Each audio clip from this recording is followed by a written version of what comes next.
Pertanyaan saya,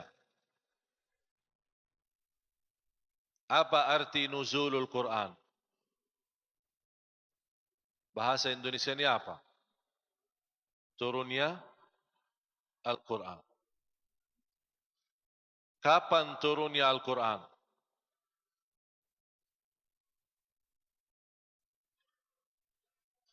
Ayo jawab. Di bulan Ramadan. Sepakat? Di bulan Ramadan. Tanggal berapa? Hah? Tanggal 17. 17 Ramadan. Terus Lailatul Qadar apa? Allah kan sebutkan dalam Al-Quran, Quran itu turun di malam Lailatul Qadar. 17 Lailatul Qadar bukan. Malam 17 Lailatul Qadar bukan. Malam 18 Lailatul Qadar bukan. Terus gimana nuzul Quran di 17? Tidak apa-apa, kita belajar, diskusi. Kita kan lagi belajar, tukar fikiran. Saya ingin Anda juga faham. Jangan mau ikut-ikutan tapi tidak ngerti. Harus dibedakan nuzulul Quran di malam Lailatul Qadar sama nuzulul Quran di malam 17.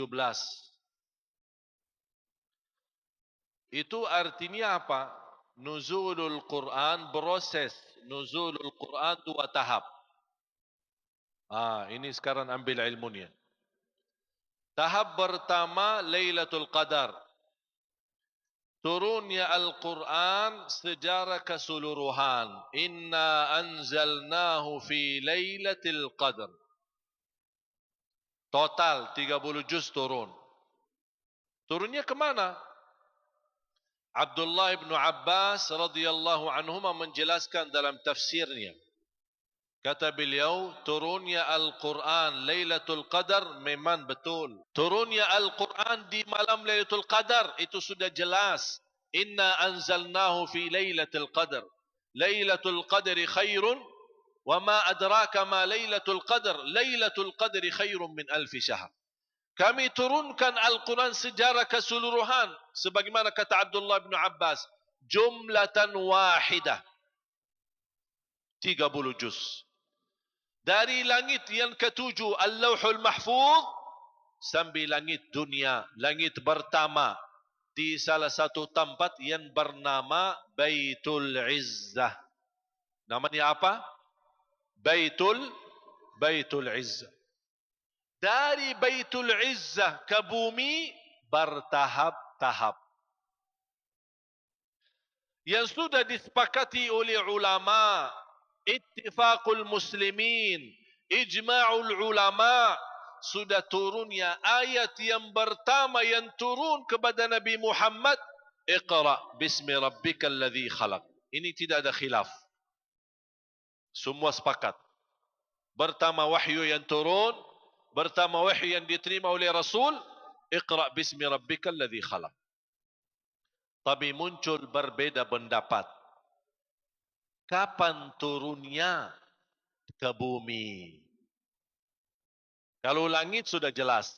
Lailatul Qadar sudah faham Bapak Ibu. Faham kan? Sudah faham ceritanya? Tapi yang dari langit ini, dari Baitul Izzah, langit pertama ke bumi, kapan? Inilah yang jadi perbedaan. Ada yang terulang tetap di Lailatul Qadar. Ada yang bilang di 17 Ramadan. Bersamaan dengan Perang Badar. Karena ada juga di dalam Al-Quran. Allah subhanahu wa ta'ala menyebutkan, kami turunkan Al-Quran, Yawmal Furqan, Yawmal Taqal Jam'an. Kami turunkan Al-Quran di saat bertemuan besar, perang besar antara musyrikin dan Rasulullah SAW bersama para sahabat. Itu di perang Badar.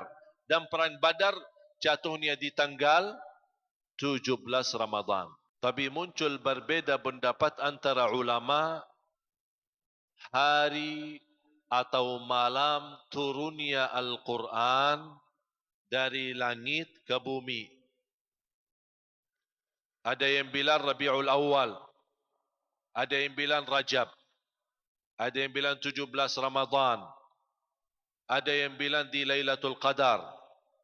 Berbeza pendapat, tidak disepakati oleh ulama.